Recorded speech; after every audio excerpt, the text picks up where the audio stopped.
Perfeito. Então, pessoal, boa noite novamente. Vamos começar aí o nosso último encontro da disciplina, que a gente vai falar um pouquinho sobre aí.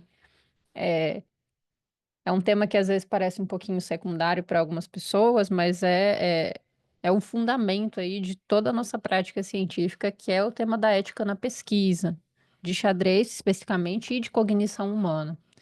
Então, o que eu quero trazer para vocês aqui hoje o como que essa ética, ela vai muito além daquele formulário ou daquela declaração que as pessoas, quando vão participar de pesquisas, preenchem, né?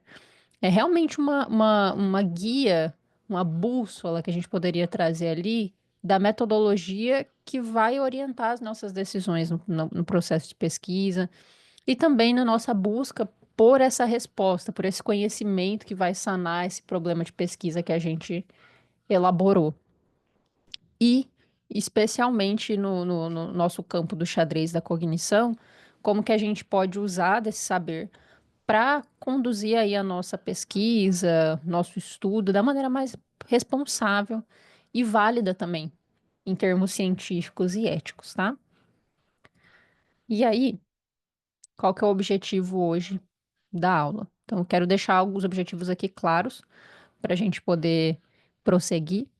Então, ao final dessa aula, eu espero que vocês sejam aí capazes não apenas de listar, mas também de fato, assim, compreender os princípios éticos fundamentais na pesquisa.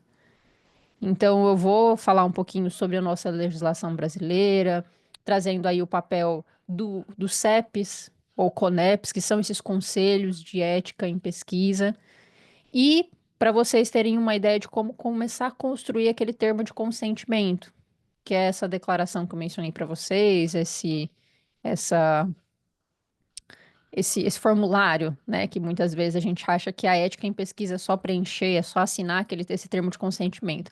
Mas eu quero que vocês comecem a entender também como que se constrói um termo de consentimento que seja verdadeiramente informativo. E aí, o ponto alto, eu acho que hoje da nossa conversa aqui vai ser a aplicação desses conceitos. Também naquela dinâmica em grupo, geralmente, como eu faço com vocês. Então, eu pensei hoje em algo mais interativo ainda, em que cada das pessoas ali do grupo vai ter um papel. Então, vamos ver como é que vocês vão se sair. Então, é por isso que eu peço que vocês prestem atenção e participem nessa discussão inicial, para quando a gente entrar de fato nessa dinâmica mais aplicada, a gente consiga tirar o melhor possível dela. Então, esse é o objetivo, os objetivos do nosso encontro de hoje. Então, vamos começar do porquê, então, que a ética é fundamental. Então, para a gente realmente valorizar a ética, a gente precisa entender de onde que ela vai vir. E ela vem aí de um passado bastante sombrio, de muitos erros aí que a ciência cometeu e que nos fizeram, de maneira muito feliz, infeliz, mas felizmente, né, de criar certas salvaguardas aí, eu diria. Então a gente não está falando aí de pequenos deslizes, mas a gente está falando de algumas falhas que aconteceram historicamente de maneira muito sistêmica, que deixaram cicatrizes aí profundas. Então, um dos estudos que eu trago para vocês aqui, que é o de Tuskegee, é um caso muito emblemático na ciência. Então, basicamente aí durante esse tempo ali de 1932 a 72, 40 anos aí. Então, alguns pesquisadores do governo americano, eles observaram a progressão da sífilis em 600 homens negros, e a maioria deles eram pobres, analfabetos, e eles foram enganados, acreditando que eles estavam recebendo um tratamento para o que eles chamavam na época de sangue ruim. Então, o mais chocante é que mesmo após eles descobrirem a penicilina nesse intervalo aí, que a gente sabe que ela foi então descoberta como uma cura eficaz aí para essa questão da sífilis, o tratamento ele foi negado deliberadamente a esse grupo desses 600 homens. E esse estudo ele só terminou quando a imprensa foi e expôs o caso, o que estava acontecendo. Então, o que deixou de maneira muito infeliz essa experiência foi essa desconfiança também da comunidade afro-americana na medicina. E Um outro caso também que a gente, pelo menos na graduação em psicologia, a gente estuda e a gente vê também os efeitos que geraram aí historicamente, foi o experimento de Milgram, que aconteceu aí em 1961. Então, o Stanley Milgram, ele era aí uma personalidade que queria entender a obediência à autoridade. Então, ele criou um cenário em que os participantes eles eram instruídos a aplicar ali o que eles acreditavam ser uns choques elétricos cada vez mais fortes em outras pessoas. Então, eles pegavam alguns participantes e faziam com que eles fossem instruídos. Então, olha, o Mildo aqui, Mildo, você vai ter que dar alguns choques aqui no Paulo. E o resultado foi justamente o quê? A maioria das pessoas obedeceu. Então, o Mildo, ele continuava ali colocando e dando choque no Paulo, mesmo depois do Paulo gritar de dor e falar: não, por favor, não faz isso, não faz isso, já não aguento mais. E aí, o que aconteceu? Justamente porque eles queriam entender a obediência à autoridade, várias coisas, vários termos éticos que hoje a gente acredita foram ultrapassados naquela época, para eles entenderem com aquela pesquisa até onde a obediência do Mildo ia. Então, até onde o Mildo vai me obedecer? Eu, enquanto uma autoridade, me colocando aqui talvez como uma pessoa assim do último escalão de alguma patente específica que fosse, inclusive, muito respeitada. Então, todo esse processo causaram vários danos psicológicos nesses participantes, que saíram desse estudo muito angustiados e acreditavam que eles tinham sido feridos, como se o Mildo tivesse saído, inclusive, do experimento, acreditando que ele tinha ferido gravemente o Paulo, assim. E, basicamente, o que esse experimento ele forçou a gente a questionar foi os limites tanto do engano como do estresse psicológico que a gente pode impor em nome da ciência. Porque aí, nesse caso, teria toda essa questão, né, de, olha, eu tenho esse objeto de pesquisa, mas é sempre muito truncado, né? Porque, por exemplo, se eu falo para o Mildo, olha, eu estou estudando o quanto você vai me obedecer. Aí o Mildo fica, entendi. Então a questão é a obediência. É bem diferente se eu não informo para ele o que que eu estou estudando. Então, inclusive, nos força a pensar um pouco sobre os limites de onde a gente fala ou não fala, do engano nesse processo. E um outro que talvez vocês conheçam aí, que é o experimento da prisão de Stanford, que foi aí em 71. Inclusive, tem um livro chamado O Efeito de Lúcifer, que é do Philip Zimbardo, é gigantesco, assim, li durante a minha graduação. E, basicamente, o que que ele traz nesse experimento, né? O Zimbardo, ele transformou o porão ali da Universidade de Stanford numa prisão simulada. Então, o que que ele fez? Ele pegou alguns estudantes ali, que foram. É como se ele pegasse uma turma e alguns dos estudantes ali daquela turma ele falou: olha, vocês vão ser os guardas ou prisioneiros aqui. Então vocês vão ter que controlar, a gente vai fazer um experimento, o resto da turma vai ficar aqui, mas vocês são os responsáveis por cuidar da turma, não deixar que eles saiam daqui, controlar a situação, que vão acontecer e tudo mais. E em poucos dias, o que aconteceu foram que esses estudantes que ele justamente tinha escolhido porque eram geralmente mais inteligentes, mais saudáveis, no sentido de saúde mental e de relação com os outros, né? Se tornaram os mais sádicos. E os prisioneiros ali, né, no caso, os outros estudantes que estavam atuando como prisioneiros, eles se tornaram muito passivos e muito deprimidos. E esse experimento, que ele tinha que durar 2 semanas, mais ou menos, porque ele queria entender ali sobre esses comportamentos desses estudantes em determinadas situações, ele teve que ser interrompido em 6 dias. Então, a falha ética nessa pesquisa foi dupla. Por quê? Porque teve o dano psicológico extremo, da perda da objetividade do próprio pesquisador, que assumiu esse papel de gerente da prisão. O Zimbardo, ele coloca, ele fala que foi um dos erros dele também. E esse experimento nos ensinou que a pesquisa ela precisa de uma supervisão externa e que seja independente, porque até mesmo os próprios pesquisadores eles podem ser influenciados ali pelo poder da situação que eles vão criar. E aí com isso, com resposta a esses e outros abusos que a gente teve, a comunidade científica ela desenvolveu alguns que a gente chama de diretrizes, frameworks, né? Mas diretrizes aí para guiar pesquisas científicas. E o mais influente deles aí, que eu trago para vocês, é o relatório de Belmont, de 1979, que estabeleceu basicamente três princípios aí fundamentais para a gente poder desenvolver pesquisas que sejam éticas. Então, o primeiro é o respeito pelas pessoas, que vai se desdobrar aí nesses dois conceitos que eu coloquei para vocês, que é a autonomia e a proteção. Então, a autonomia significa que a gente reconhece que cada indivíduo ali é um agente capaz de tomar suas próprias decisões, ele pode decidir participar, como pode não decidir continuar. E a nossa obrigação é fornecer a essas pessoas todas as informações necessárias para que a decisão delas seja informada e livre. Já a proteção significa que a gente tem uma obrigação ainda maior para com aquelas pessoas que têm uma autonomia diminuída. Quem que são essas pessoas? Pessoas vulneráveis, crianças, que muitas vezes não vão entender na sua completude o que a gente está pesquisando, os termos, as questões ali, idosos que têm algum grau de demência, pessoas com alguma situação de a gente coloca de diminuição de liberdade, ou enfim, coação, não sei, tem várias situações. Mas a gente tem um- um- um- uma responsabilidade ainda maior, uma obrigação ainda maior para com essas pessoas que têm alguma vulnerabilidade. Quando a gente vai fazer pesquisas com pessoas nessa vulnerabilidade. Então, teve grupos ali que, por exemplo, tinha questão de pesquisas com idosos, com pessoas mais velhas. Então, é importante que isso esteja claro na condução da pesquisa, na execução da pesquisa, na hora que vocês forem lá apresentar, fazer a entrevista, né, nessa situação hipotética que a gente pensou.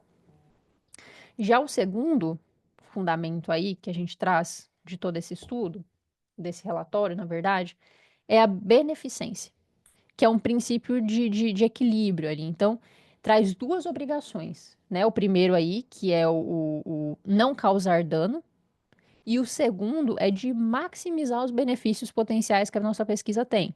Tanto para o indivíduo, para a pessoa que está ali realizando a pesquisa para a gente, né? Está participando, está nos ajudando a coletar essas informações dela, quanto para a sociedade. Então, a pergunta central aqui é a análise desse risco-benefício justifica a realização do estudo? O conhecimento que a gente vai gerar supera os riscos que os participantes serão expostos?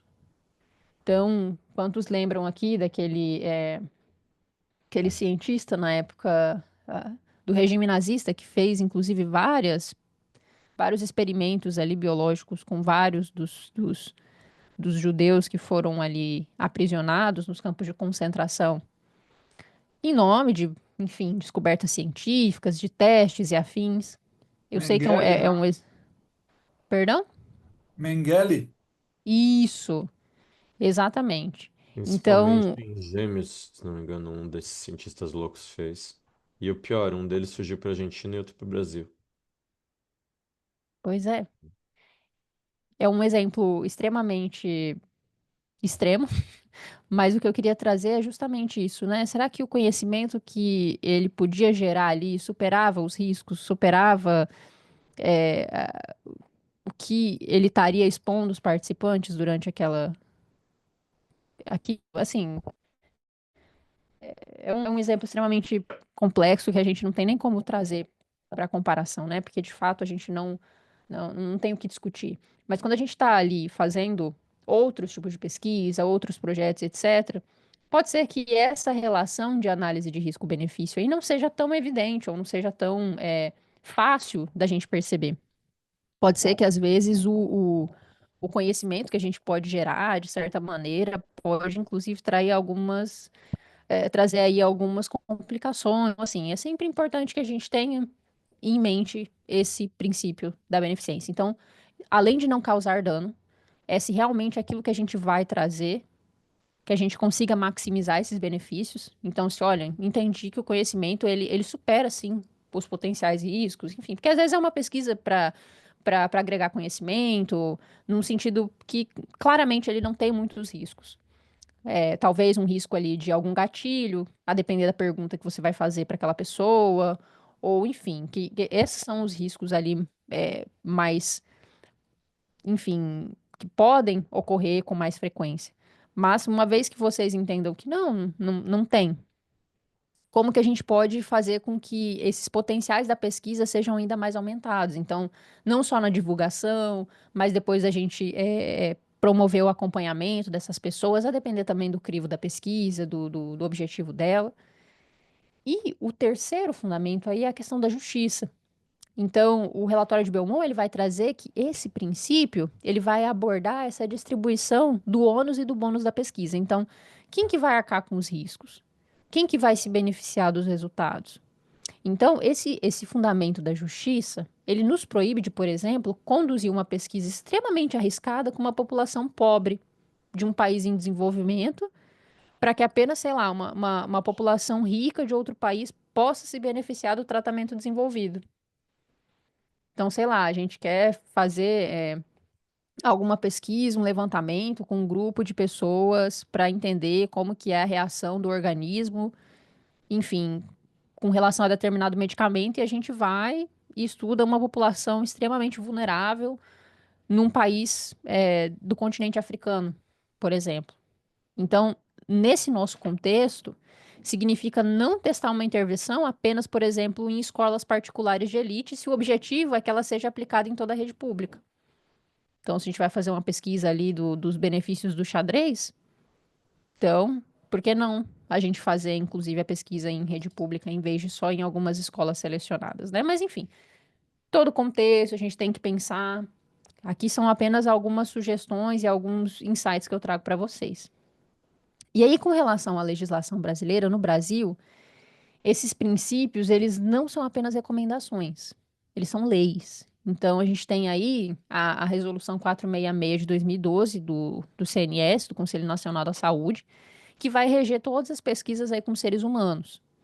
Então, essa resolução foi a que criou o sistema de CEP-CONEP. Então, o CEP, que é o Comitê de Ética em Pesquisa, que está presente nas universidades e nos hospitais para a gente poder desenvolver aquilo que a gente se propõe a estudar.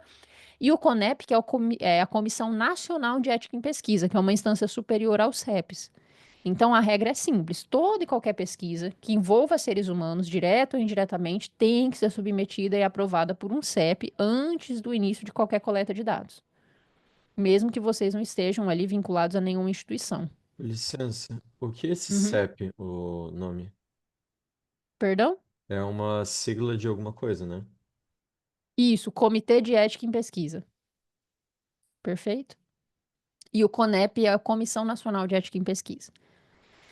Então, CEPs, a gente tem vários nas universidades, tem CEP Saúde, CEP Humanidades, a depender ali eles são bem divididos ali para que as pesquisas elas sejam encaminhadas. Então, toda pesquisa que envolva, então, seres humanos, direto ou indiretamente, tem que ser submetidas e aprovadas por um CEP. A submissão ali é feita online, através do que a gente chama aí da plataforma Brasil, tá? Então é lá que vocês vão cadastrar projeto de pesquisa, anexar documento. E um dos documentos mais importantes que o CEP vai analisar é justamente o quê? O termo de consentimento. Livre e esclarecido, que é o nosso TCLE, aqui, ó, que eu coloco para vocês aqui no slide. E para participantes que não podem dar um consentimento pleno, como as crianças, a gente tem o TALE, que é o termo de assentimento também. Claro que o pai vai ter que assinar um termo de consentimento, mas a criança ela tem o termo de assentimento, tá? Justamente para a proteção aí dos grupos vulneráveis. E aí, com relação ao termo de consentimento, que eu falei para vocês que eu queria trazer aqui os elementos para Professora, vocês terem. Pode falar, Paulo. desculpa a ignorância, mas eu não entendi bem esse termo para criança. Quem que assina esse termo para criança? Ela continua sendo o responsável, né? Então, a criança é para assim, para ela se sentir participante da pesquisa, a gente tem o termo de assentimento.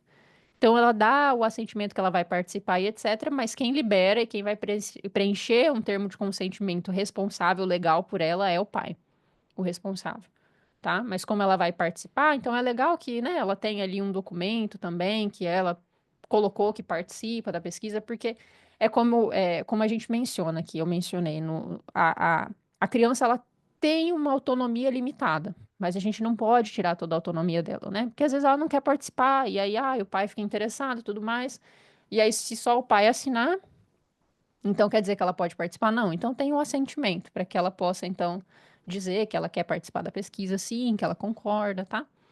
Mas, no caso de crianças, a gente sempre vai ter a documentação dupla, porque além dela tem que ter um responsável para assinar liberando a participação dela também, tá? E aí, Obrigado. perfeito? Nada. Quanto agora ao consentimento, o termo de consentimento, a gente tem basicamente 3 componentes que a gente precisa ter em todo o termo de consentimento, tá? Então, ele não vai ser apenas aí um documento para a gente se proteger legalmente. É um material ali que vai trazer esse princípio de respeito pelas pessoas. Então, é como se fosse uma conversa. E um bom termo de consentimento vai ter o quê? Primeiro, a informação completa. Então, o participante ele precisa saber tudo sobre a pesquisa numa linguagem que ele entenda. Então, é colocar o objetivo da pesquisa, o que exatamente você vai fazer, quanto tempo vai durar, quais são os riscos ou potenciais riscos, benefícios, por exemplo, cansaço, tédio, né? São potenciais riscos pequenos, mas que existem. Ou benefícios, fundamentalmente, se ele tem o direito de se retirar a qualquer momento, que ele tem, né? Se esse participante quiser desistir da pesquisa em qualquer momento, ele pode, sem precisar dar explicação, sem sofrer nenhuma consequência. Então, toda essa informação tem que estar completa nesse termo, tá? Segundo, é a compreensão. Então, não basta só entregar um papel e pedir para esse participante assinar. Então, a gente, enquanto pesquisador, vocês têm essa responsabilidade de garantir que a pessoa entendeu. Então, uma boa técnica é aquela clássica de pedir para a pessoa explicar o que ela entendeu sobre a pesquisa. E se ela não conseguir, quer dizer que a informação não foi tão clara assim. E o terceiro ponto é essa voluntariedade. Então, essa decisão de participar tem que ser 100% livre. Sem pressão, sem influência, coerção no caso, né? Então, aqui mora alguns perigos que a gente precisa, inclusive, se atentar. Então, se você, por exemplo, é um treinador de xadrez, né? Vocês são professores de xadrez, e aí vocês vão convidar seus alunos para uma pesquisa, eles se sentem aí livres para dizer não? Ou eles podem temer que, por exemplo, se eles recusarem, é, vocês vão passar a não priorizar eles para alguns campeonatos, vocês vão começar a tratar eles de maneira diferente, ou que talvez, e se você, sei lá, oferece um prêmio em dinheiro muito alto para alguém participar ali, se isso não se torna uma forma de coerção. Então, assim, é pensar nessa questão da voluntariedade. Se as pessoas que estão ali sendo convidadas, elas se sentem 100% livres. Então, se são crianças, se são adultos. Então, é entender e sempre deixar muito claro, né, que se elas não quiserem participar, não tem problema. É melhor que não participe do que participar obrigado e muitas vezes comprometer os dados ali da sua pesquisa, porque ela vai responder de uma maneira totalmente, muitas vezes, condescendente ou sem nenhuma autenticidade. E aí, quando a gente fala sobre populações vulneráveis, e aí voltando para as pesquisas das dinâmicas que eu trouxe para vocês, o princípio que eu trouxe anteriormente do respeito pelas pessoas nos diz justamente que alguns grupos precisam de uma proteção um pouco extra, que são chamadas essas populações vulneráveis. Então, quando a gente vai estudar ou a gente tem um problema de pesquisa que para a gente conseguir conhecimento e solução nesse problema de pesquisa, a gente precisaria fazer alguma coisa com essas populações, a gente tem que ter esse princípio ainda mais em mente. E nas nossas pesquisas em xadrez e cognição, a gente pode encontrar várias dessas populações. Então, primeiro, crianças e adolescentes, que são os exemplos mais óbvios aí. A legislação brasileira, ela exige o consentimento dos pais dos responsáveis, mas, como eu mencionei também, o assentimento da criança. Então, esse assentimento é justamente essa concordância que você vai ter com essa criança através de uma linguagem, numa conversa, numa linguagem que seja apropriada para ela. Então, você vai sentar ali, conversar com ela, falar, olha, tio, a tia aqui vai fazer uma atividade contigo, ele está fazendo uma pesquisa, se a criança já entendeu o que é pesquisa, ou o tio está, enfim, tentando entender um pouquinho melhor sobre como que é a questão do seu aprendizado, desse processo seu jogando xadrez e tudo mais, ele vai fazer algumas perguntas, tudo bem para você, você se sente tranquila de fazer isso, de participar, às vezes até de não participar, fica tranquilo também, tá? Se você quiser participar ou não participar, não tem problema, não vai alterar aqui a nossa relação. Tomar cuidado, inclusive, às vezes, de falar assim, você não gostaria de ajudar o tio, ajudar a tia? Porque isso aí já é um fator, de certa maneira, coercitivo, né? Poxa, quem sou eu se eu não ajudar essa pessoa? Então, é ter essa clareza na hora de falar e colocar de uma maneira que essa criança consiga compreender também. A gente não tem que forçar a criança a participar só porque os pais autorizaram, tá? Então, tem autonomia limitada não significa não ter autonomia nenhuma. Então, é o exemplo mais óbvio, mas a gente também tem os idosos. Então, especialmente em alguns estudos aí sobre declínio cognitivo, vai incluir essa parcela extremamente vulnerável de idosos que têm algum nível de demência ou de deficiência cognitiva. Então, a capacidade do consentimento desses idosos pode flutuar muito. Então, muitas vezes, esse participante ele pode estar extremamente lúcido pela manhã e meio confuso de tarde. Então, a gente tem que ter uma sensibilidade para avaliar essa capacidade. E, se necessário, envolver os familiares aí nesse processo, tá? E outro grupo que a gente pode incluir aqui são as pessoas com deficiências. Não necessariamente os idosos com algum déficit cognitivo, mas pessoas com deficiência que podem precisar aí de algumas adaptações no processo de consentimento. Ou até mesmo alguns jogadores aí de elite, né, que podem se sentir pressionados a participar de alguns estudos, para eles não parecerem não colaborativos com a comunidade científica. Então, assim, é fundamental lembrar que essa vulnerabilidade de algumas populações, quando a gente vai fazer pesquisa em xadrez e cognição, não significa que são pessoas incapazes. Não significa que esses grupos eles não podem participar das pesquisas. Pelo contrário, excluir eles que seria uma forma de injustiça. Significa que nós, como pesquisadores, a gente tem uma responsabilidade redobrada de proteger e garantir esses direitos e o bem-estar dessas pessoas que estão participando, tá? Então, vulnerabilidade não significa incapacidade. E além das questões gerais, a pesquisa em xadrez e cognição, ela tem alguns dilemas que são bem complexos, tá? Então, vamos pensar em alguns estudos agora. Então, a gente tem alguns estudos de Big Data e de privacidade. Vamos falar aí de algum dos jogos e das partidas online. Então, hoje, a gente pode analisar milhões de partidas de plataformas online, que eu falei para vocês na última aula. Então, mas será que esses jogadores, eles realmente consentiram com o uso dos dados para pesquisa, quando eles aceitaram os termos de serviço que está ali na hora de fazer o cadastro, de criar o login? A resposta curta, a posição da maioria dos comitês de ética é não. Termo de serviço são contratos de adesão. Não é um consentimento informado para pesquisa. A privacidade, nesses casos, também vai ser um risco. Então, mesmo com os dados anônimos, com informações suficientes, a gente pode reidentificar um jogador. Então, são alguns dilemas éticos, uns desafios específicos nas pesquisas que a gente pode fazer. Outro ponto é a medição da performance. Então, quando a gente dá um feedback sobre os erros de um jogador, isso pode afetar negativamente a sua autoestima. Muitas vezes pode induzir a um estresse, como, por exemplo, em algumas partidas aí de blitz que são cronometradas, né, em laboratório. Será que esse estresse, muitas vezes, que é gerado é eticamente justificável?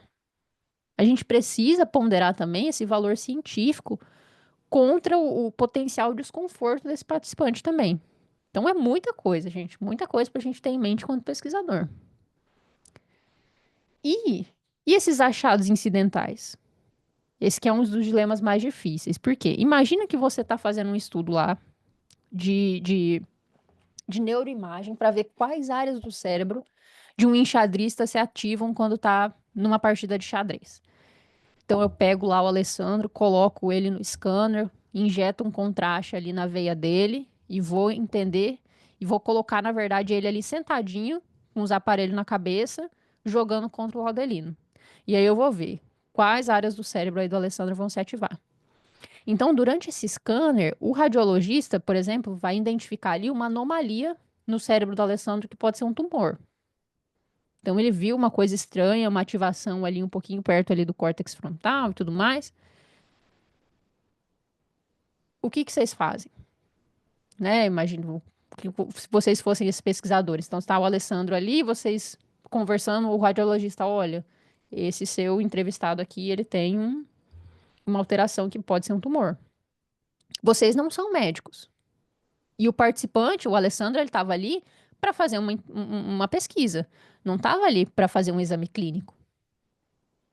Mas você tem uma informação que pode salvar a vida dele.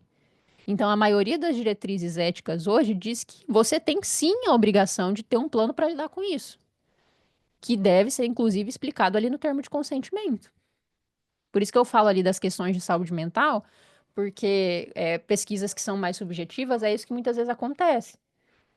A depender da pesquisa, por mais que seja ali, imagina você está ali, sei lá, analisando diversas partidas de blitz dentro de um ambiente controlado e de repente esse estresse agudo faz um dos participantes ali surtar. Ele surta, ele fala, não aguento mais, não aguento mais. E aí, vocês vão fazer o quê? Ah, não sou psicólogo. Mas não é assim. O Laudelino tinha levantado a mão, pode falar, tá? Eu ia falar bem que isso, que o ideal seria avisar ele para fazer um exame geral, né? Mas já falou que tá na ética mesmo Uhum, disso. exato.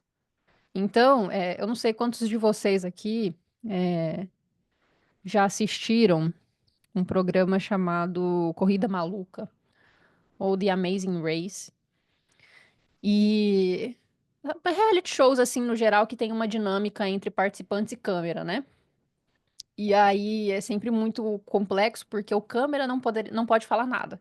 Então, muitas vezes ali no processo, ele vê as pessoas que estão participando perderem algumas coisas na corrida para chegar até a linha de chegada. Só que ele, enquanto câmera, ele não pode falar. Ele só pega a câmera, aponta, mostra ali o objeto que está sendo perdido, que está sendo deixado para trás e segue. Só que a gente, enquanto pesquisador, não pode ter esse tipo de atuação.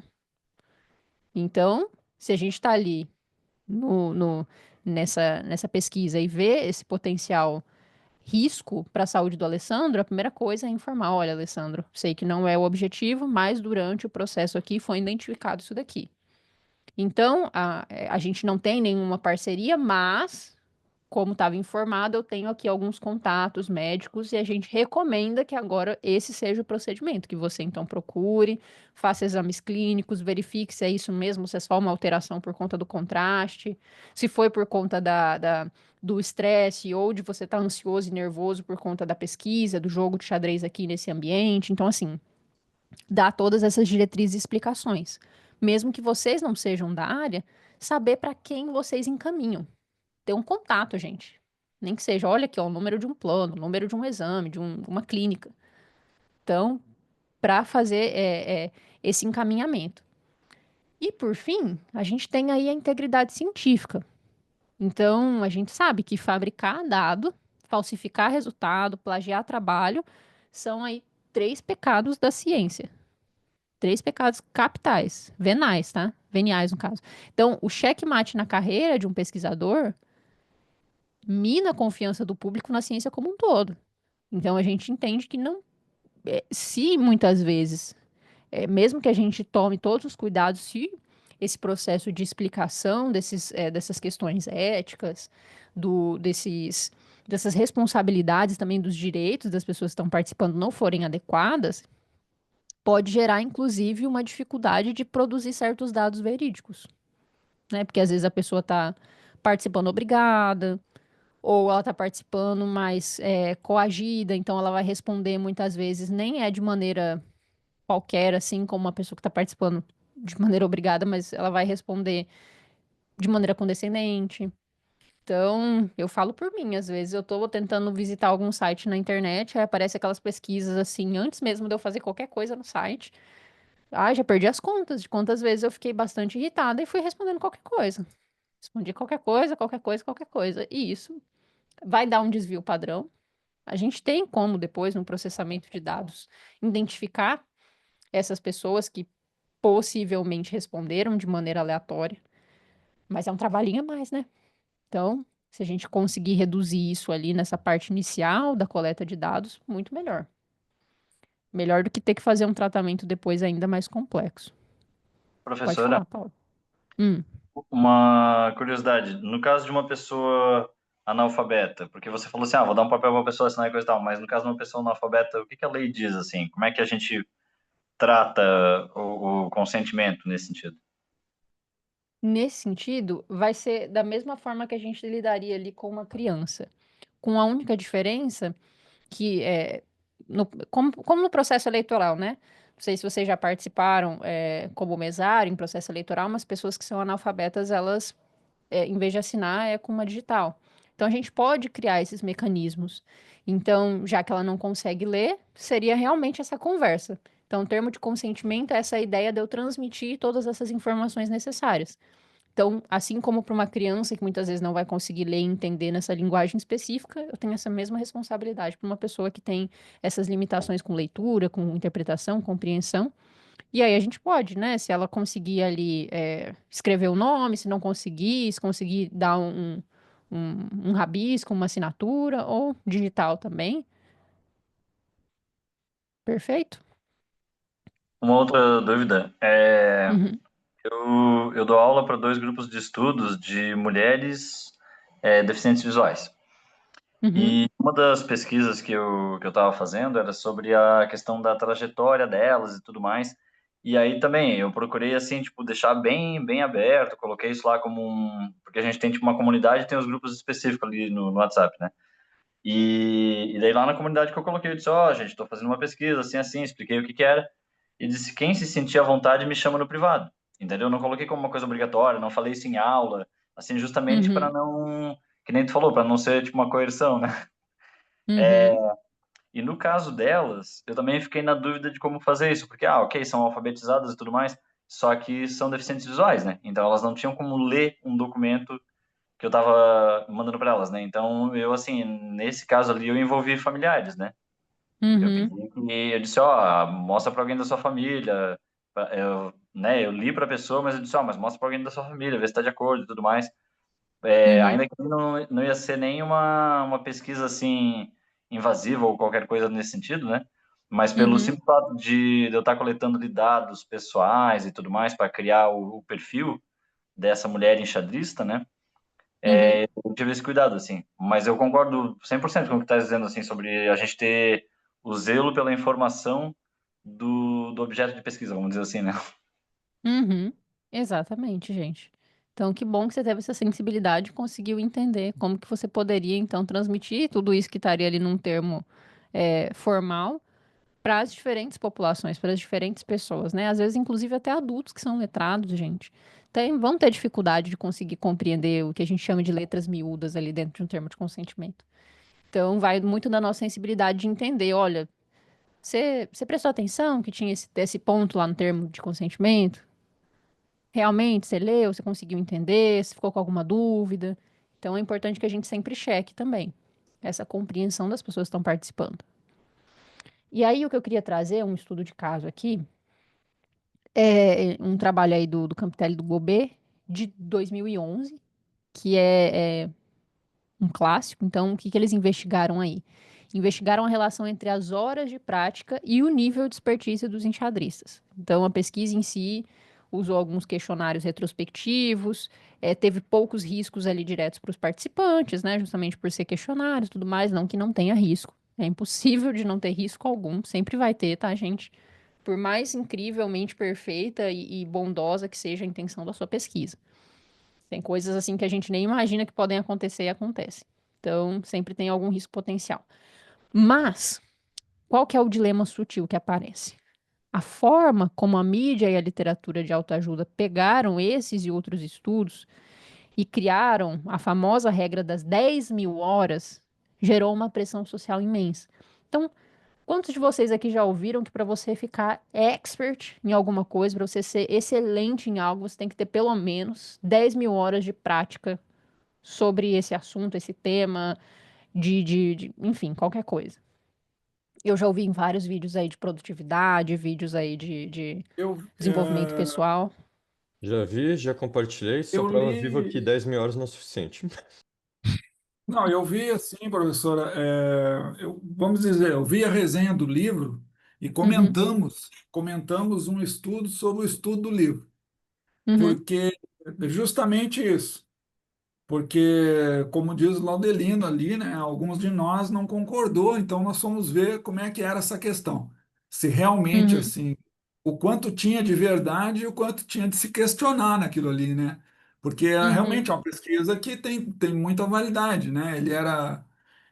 Se eu não me engano, ele trabalhava ele era um repórter lá do New York Times e uhum, fez um trabalho, não era um pesquisador, alguém assim e tal, pá, chegou a conclusões, concluiu aqueles estudos dele ali, o Gladwell, né?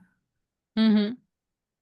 Mas a gente, vendo assim pessoas da área que estudaram, que a gente foi comentando, eu fui pegando para ver, eu entendi que, como diz o Laudelino ali, não é bem assim. Eu Não, diria Uhum. não é bem assim assim. que 10 mil horas vão com certeza fazer você ser melhor do que alguém que não tem nenhuma, obviamente. Mas a qualidade dessas 10 mil horas faz muita diferença. Porque alguém pode ficar vendo 10 mil horas de YouTube de um assunto, vai saber muito sobre esse assunto, mas não vai ter a prática. Vai ter gente que vai Uhum. jogar 10 mil horas de Bullet, vai ser um monstro no Bullet, mas não vai virar grande mestre, provavelmente. Porque o Bullet não é o suficiente. Vai ter gente que só vai analisar e não vai jogar o suficiente. Então tem que ter um Uhum. equilíbrio. E mesmo com equilíbrio não é garantia de sucesso, porque cada pessoa é indivíduo. E indivíduos têm mentalidades diferentes, processos diferentes, e é complicado. A menos que Exatamente. seja Oswaldo, daí virar grande mestre vai ser fácil para ele. De fato, hein? Mas é justamente isso, gente. Então, o que que aconteceu quando esse estudo foi publicado? O que que a gente tem das reverberações do que ele trouxe? Muitos pais, eles começaram a forçar algumas crianças a praticar exaustivamente. Atletas aí, amadores, também se sentiram muito frustrados por não atingirem a maestria. Então, de uma maneira simples, isso leva a gente a uma questão ética um pouco mais complexa, assim, de qual que é a nossa responsabilidade também como pesquisadores pela interpretação e aplicação, muitas vezes distorcidas, dos nossos achados pela sociedade. Tão complexo, né? A gente já tem toda a preocupação com relação à elaboração da pesquisa, na hora de coletar os dados também, de deixar todo mundo ciente ali, a par de tudo que a gente está fazendo, de todos os potenciais riscos e benefícios, depois que a pesquisa é executada também, de socializar, de também trazer o que a gente chama de contrapartida da pesquisa. Então, beleza. Quantos de nós aqui já não participamos de um monte de pesquisa que a gente nem sabe no que deu? Que frustrante. É o que eu mais odeio. Por menor que seja a pesquisa, eu sei que contribui de alguma forma, mas essa ausência do fechamento, para nós que somos seres humanos, que a gente gosta de um começo, meio e fim, a gente gosta de uma coisa redonda, de uma coisa fechadinha, para mim dá uma agonia, porque eu fico assim, tá, mas e o que que Assim, deu? Né? apesar Então, da assim, gente ter uma responsabilidade, é impossível ver os limites da nossa responsabilidade, porque a humanidade é muito caótica. As pessoas vão ter visões diferentes da nossa opinião, e mesmo o que a gente quer dizer não vai ser aquilo que vai ser o que a maioria das pessoas vai perceber. Às vezes a gente quer dizer X, a pessoa vai entender XY, outro XZ, outro XW, e outro vai entender até Y em vez de X. Então é complicado pra caramba esses limites.